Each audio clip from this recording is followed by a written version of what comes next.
Chapter 4. There's a tall clock tower that rises like an arm above the Jefferson Market. Its clock is a big, round, bright yellow ball that looks pinned against the sky, as though the owner's thinned hand had reached up and caught the moon. Big one-handed catch. It was 7 after 8 as I rounded the corner next to Candlewick Studios, slightly out of breath, and moved quickly to the door.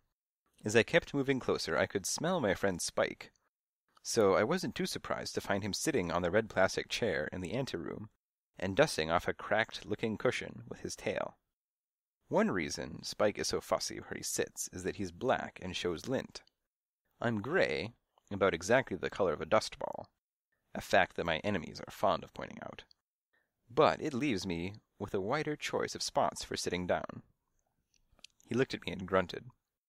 "What took you so long?" "Never mind," I said. "Tell me how you knew where to find me." "Oh," he said. "Sue, to make a long story short." I could guess what the story was and tell it in advance. Sue's the night manager of Kit and Caboodle. The beauty shop closes at 8:30 sharp, and then Sue's left to handle any problems with the guests. The problems, ordinarily, are homesickness, yowling, insomnia, and snores. But tonight, I imagined, she was facing something else. "Antoinette?" I said. "Right. Antoinette," he said, "is driving her completely up the wall. I mean really up the wall. The last time I saw her, she was cowering on the curtain rod." "Sue?" I said.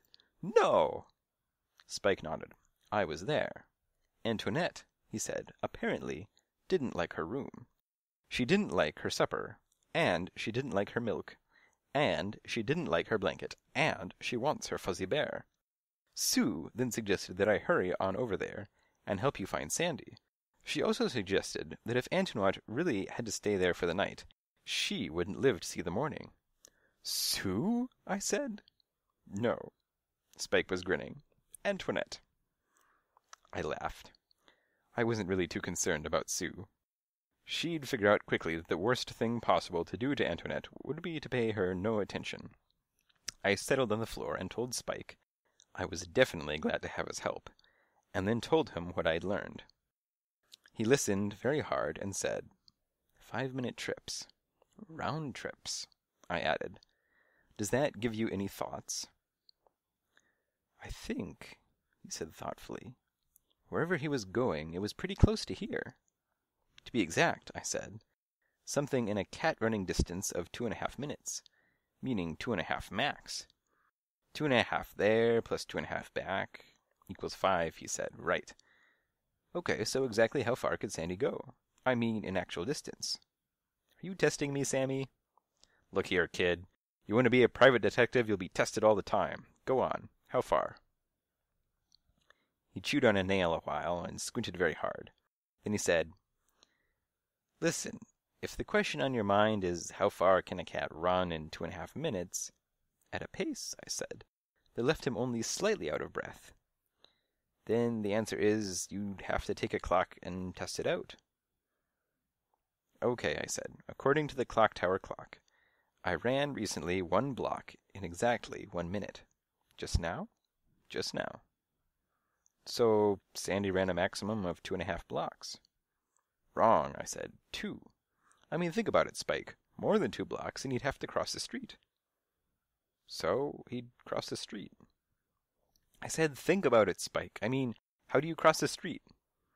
"Very carefully," Spike announced. "I always wait for the green light, and—" "That's the point," I said. "Sandy'd have to wait for the green light. And the wait," I said cheerfully, "could take him another minute." "You're detestable," Spike said. "I won't play with you any more." "That's a shame," I said, grinning at him. "Listen, this is work. You want to race me up to the door?" He cocked his head balefully and raced me up to the door. I stopped at the edge of it and pointed out at the street. "Okay," I said. "Start walking north and turn west." "And you?" he said. "I'll take it west and then north. That way we'll cover the entire square block, and I can meet you on the corner." "Sounds good," he said, and started barreling off like a shot. "Hey, Spike!" He turned back at me.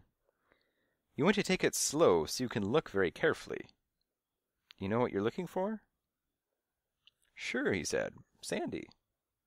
No, I said. Everyone's been looking for Sandy, and nobody's found him. So we'll look for something else. Like what? He said testily. Well, as the French would say, cherchez la femme. He stood there and frowned at me. Houcher the what? Cherchez la femme. It's French, I said. A phrase meaning look for the woman. When a man acts peculiarly. Cherchez la femme.